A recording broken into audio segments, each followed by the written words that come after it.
Hello there, and welcome back to War Thunder. So, today, the first impressions on the Kirov. Again, thanks to Gaijin's generosity towards, my request, I got this ship for a 30 days test drive, fully upgraded, like so many other high-tier stuff, because the grind for it, when then wanting to make videos about it, is just way too long in 3 different game modes, and all about high-tier stuff. And in fact, the Kirov is the Russian top-tier light cruiser. There we have it, battle rating 5.7, and obviously it has to deal with all the other light cruisers and occasionally a destroyer. Obviously, this ship is very powerful. It is down to your personal preference if you think this is now the best light cruiser in the game or the USS Brooklyn. I still stand by the point that the USS Brooklyn is better. It just fits the meta better, and it just deals with its opposition better. And there is one massive drawback that the Kirov has, and those are the main guns. I'm not talking about the reload, which, as you can see here, let's go to crew and gunners, is 11 seconds for an ace crew.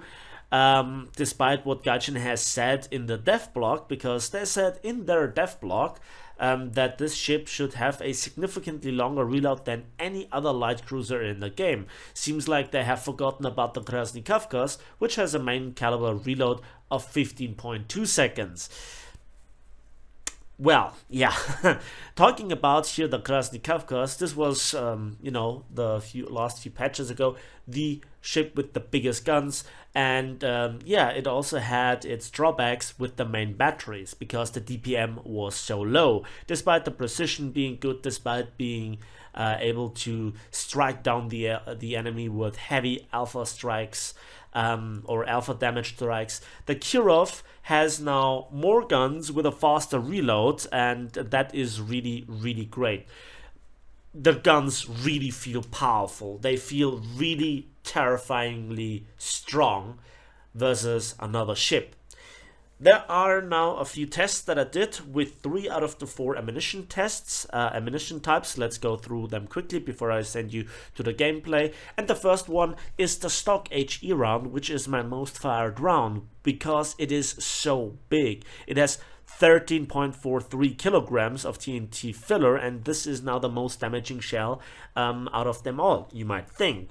Then, as a tier 1 upgrade, we have the B32 APCBC round, amazing amounts of penetration, but the damage output goes really lower. So sniping here through armor platings of the enemy to kill their engines, to slow them down so that they are on a silver plating and not just hiding behind an island, or also ammo rack sniping. But we have an intermediate shell, and that is the PB32, and that is semi-armor piercing ballistic cap, 10%, roughly 10% less penetration.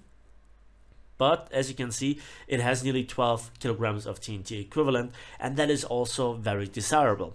So it's in fact now between the stock HE shell, which is 2/3 of my ammunition loadout roughly, and then 1/3 of this round type of the PB32, because it has no problems punching through any armor.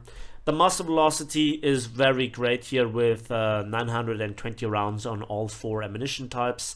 The 100mm guns, you also have here the chance to use the distance fuse, which is cheaper, and here the higher explosive variable time fuse shell, aka the proximity fuse shell. But it's not really that effective. It's not bad, but as you can see, per shell, it is between 70 and 30 silver lines if you use anything but the stock ammunition.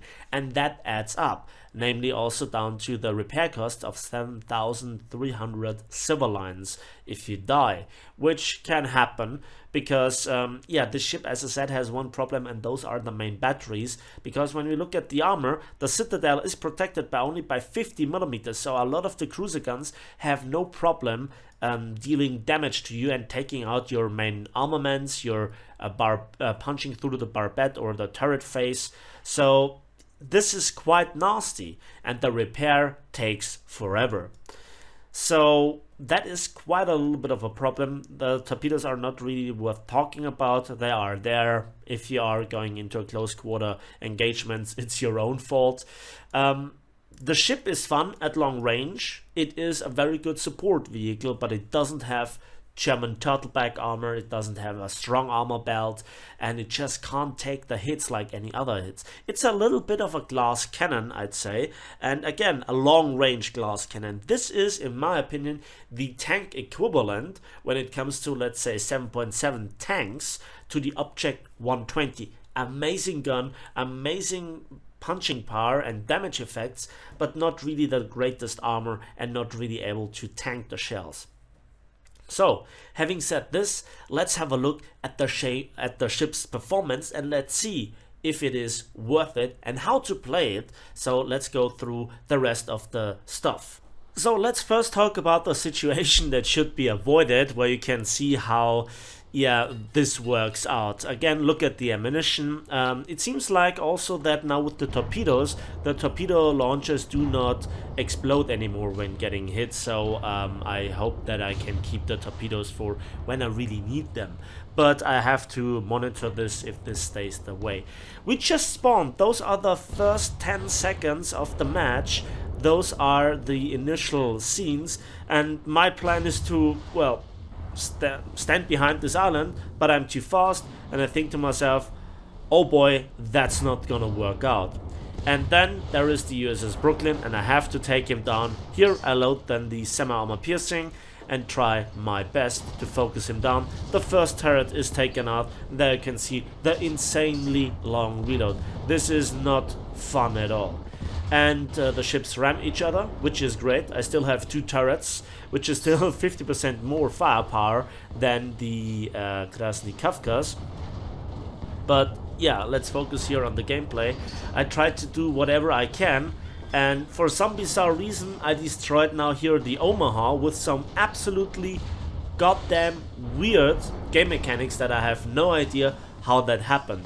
I just hit him a little bit with HE. I know it's devastating HE, but the crew loss, you could see, maybe I started a fire that then spread to the ammo racks, or I absolutely have no idea what happened there. And there you can see the incoming fire, and despite my best angling efforts, including the firing angles of the rear turret being really cool, yeah, the ship cannot really deal with that damage. I lose crew, I lose constantly the propulsion, everybody's punching through the armor at will, even angled 50mm versus cruiser guns. Yeah, but here then I take out the Krasny Kafkas, and that was the battle. Another thing that should be avoided is that you toggle your gunners the wrong way, and so I did not realize that the plane was coming in with a torpedo. There you can see maybe in the front the hints. I reversed in the first place and tried to go out of the way of the torpedoes in the front, and that left me vulnerable. I was not damaged so far, and now I got destroyed. And now here, this is the battle that I wanted to show you. It's encounter on the Black Sea port, and that offers a lot of diversity. And while I still have to figure out how to play this game mode precisely effectively, I think now I got it. My plan is to first stay back to gun down the enemy big warships, and the reinforcements are then not really a big threat to my guns, and I can deal with them quite efficiently. Also in this match there were not the hordes of USS Brooklyns. There was a USS Brooklyn here and there, and there were great support, but we'll see how this works out later on. And there you can see at 10 kilometers I open up, and now with the shell splash counter or time counter, it is such a great help. That is a good addition to the game. I love it. You can play around with it a little bit and can judge how much you have to lead the enemy. It is a great training tool, and even though I am, fairly, I'm playing quite a bit in naval battles, sorry about this. Yeah, it is a great help, a nice addition to the game, and I hope that I can use it for quite some time. And there you can see now the big HE splashes. So how do you in general play this ship? Well, you use your big guns. What a surprise. No, honestly, they are the best long-range weapons. You have a decent DPM in conjunction with your Alpha Strike capabilities, and nothing is there in the game that can really brush off your hits.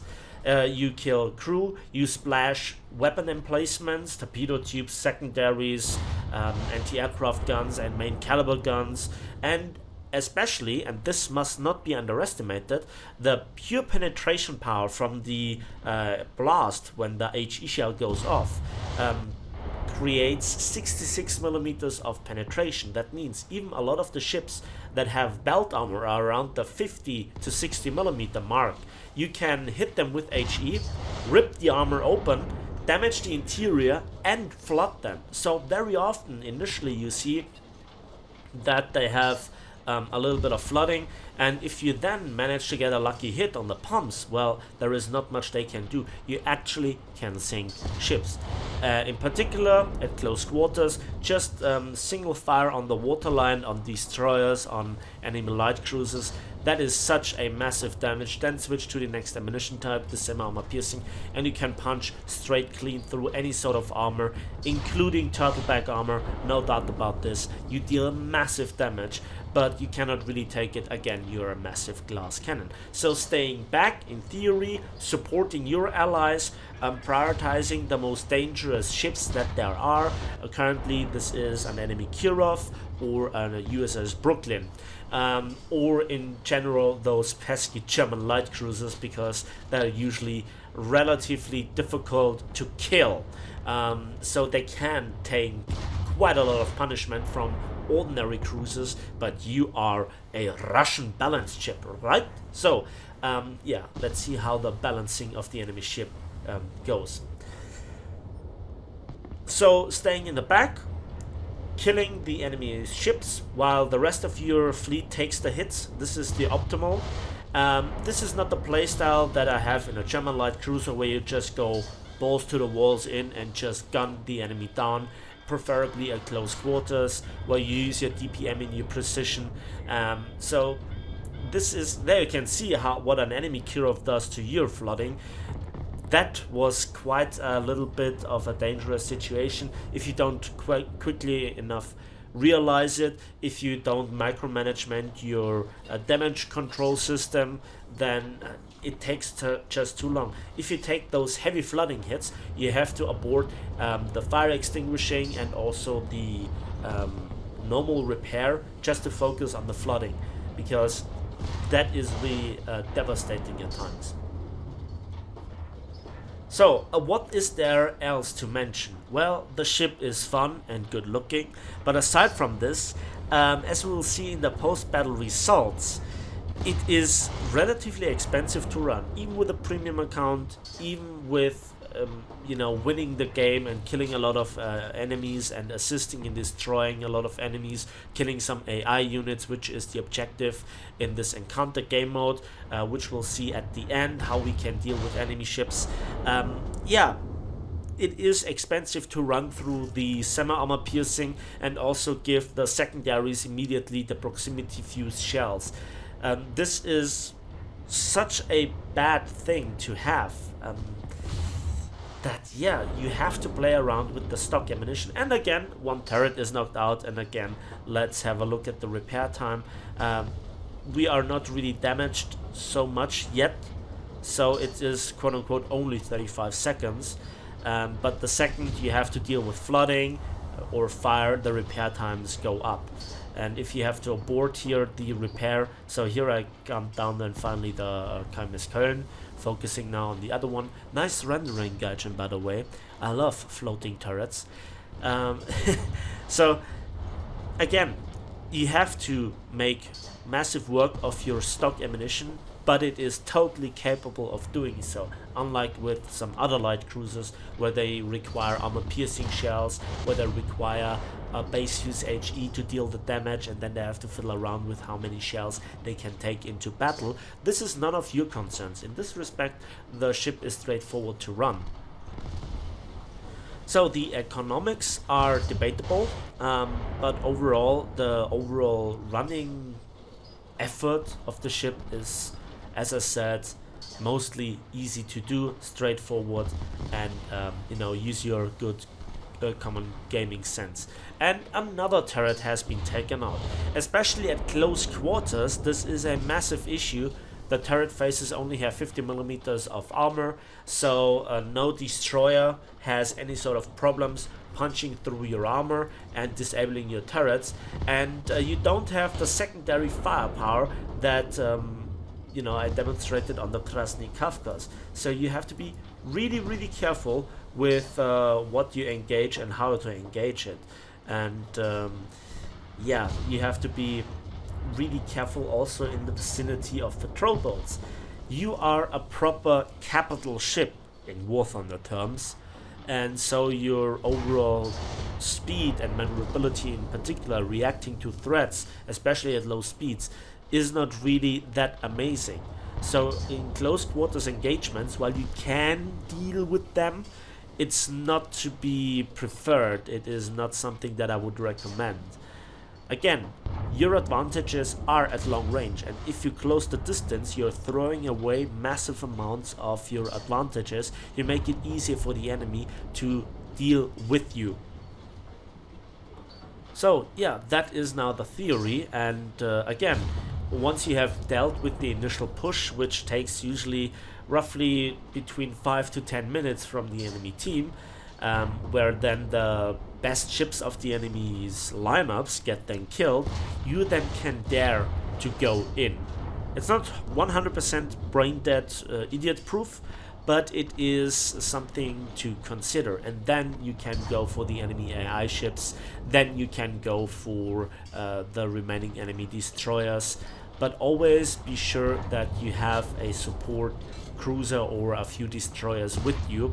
Now obviously in the current meta you have small teams, you have long queue times, you don't have that much excitement when it comes to the gameplay, but that's not really their ship's fault, it's more the fault of the development and the implementation. So here we killed now a KMS Nürnberg.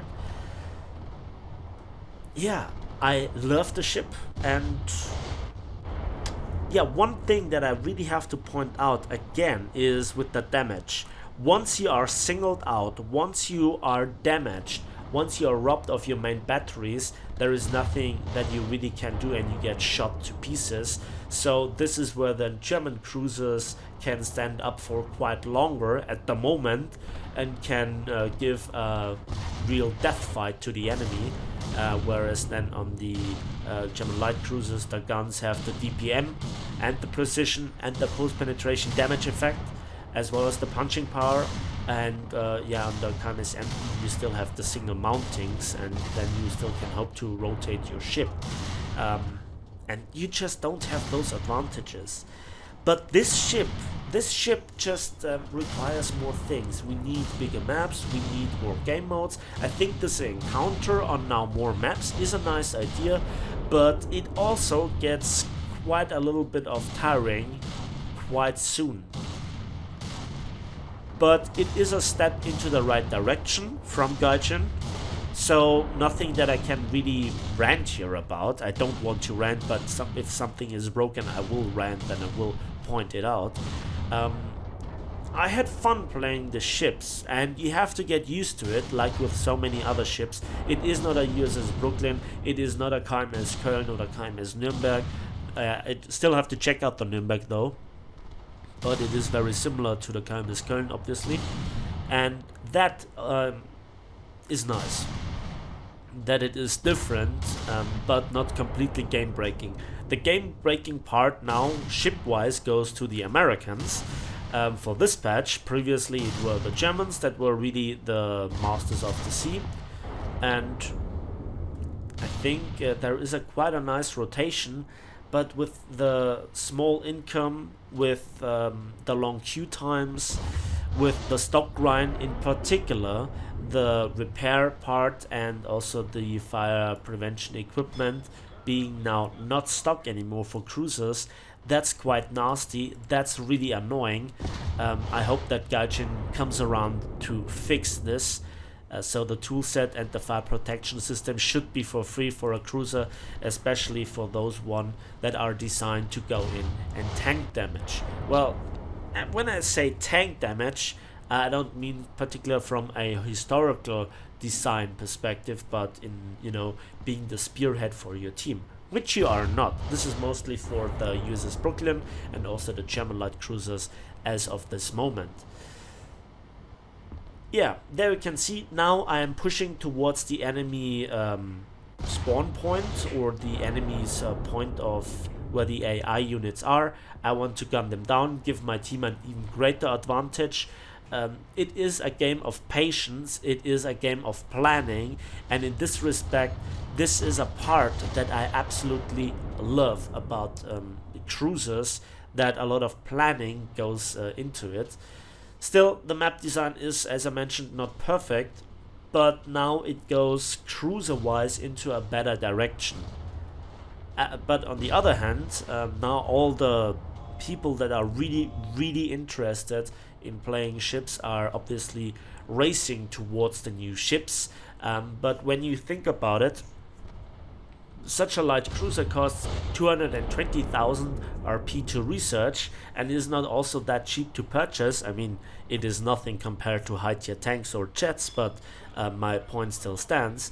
And then the running costs and the money earning potential, even with a premium, even with boosters, is mostly very underwhelming. So when it comes to the income civilian wise, you have to really rely on epic medals such as the Wingman, the Survivor, and the equivalent of heavy metal hero for ships there, so that you get the 7,500 civilians, and that makes a huge difference. In my opinion, they should be a nice bonus, a cherry on top of a well-played match, not mandatory for, you know, covering your costs. So here we have now the German light cruiser as the AI unit, and I want to just simply punch here through the belt armor with my HE shells and force him to flood and then to list to one side. And in theory, if he would not be angled like this, but more broadside, then you can punch even with more safety through the turtleback armor, because then it is more flat. That is a nice idea of mine. It has proven itself valuable in the past. There you can see the great damage on the smoke funnels and the main caliber gun turrets. You do a lot of damage. It is not that appearing, it is not that obvious, sorry about this, in the hit camera, but we are already flooding the enemy. And now I try out a little bit here the semi-armor piercing. I'm still experimenting a little bit around, but with the last salvo we had 87% of buoyancy, now we have 83. Let's wait for the next salvo to go in, and there you can see now I'm not really challenged. We're down to 79%, so I now could leave this ship to flood to death, but you know, I still want to poke him all the time. And we are now going for the cargo ships, and they are then the ultimate goal. Let's see what we can achieve here. So, a few visible hits, but then in the hit camera we only managed to get a bridge hit. Single firing, look at that accuracy, and look at the damage, and the last shell hits, and we get the kill in one salvo. So yes, of course, at close quarters you can aim even better, but compared to ships like the British light cruisers, you have to see that you have here the massive range advantage. The HMS Enterprise, the HMS Dido, and from what I can tell, also the HMN ZS Leander, sorry about this, they just don't have the long range capabilities, not the punching power that you bring to the table. So 63% buoyancy, and the ship is listing quite heavily. Let's see if we can put him underwater.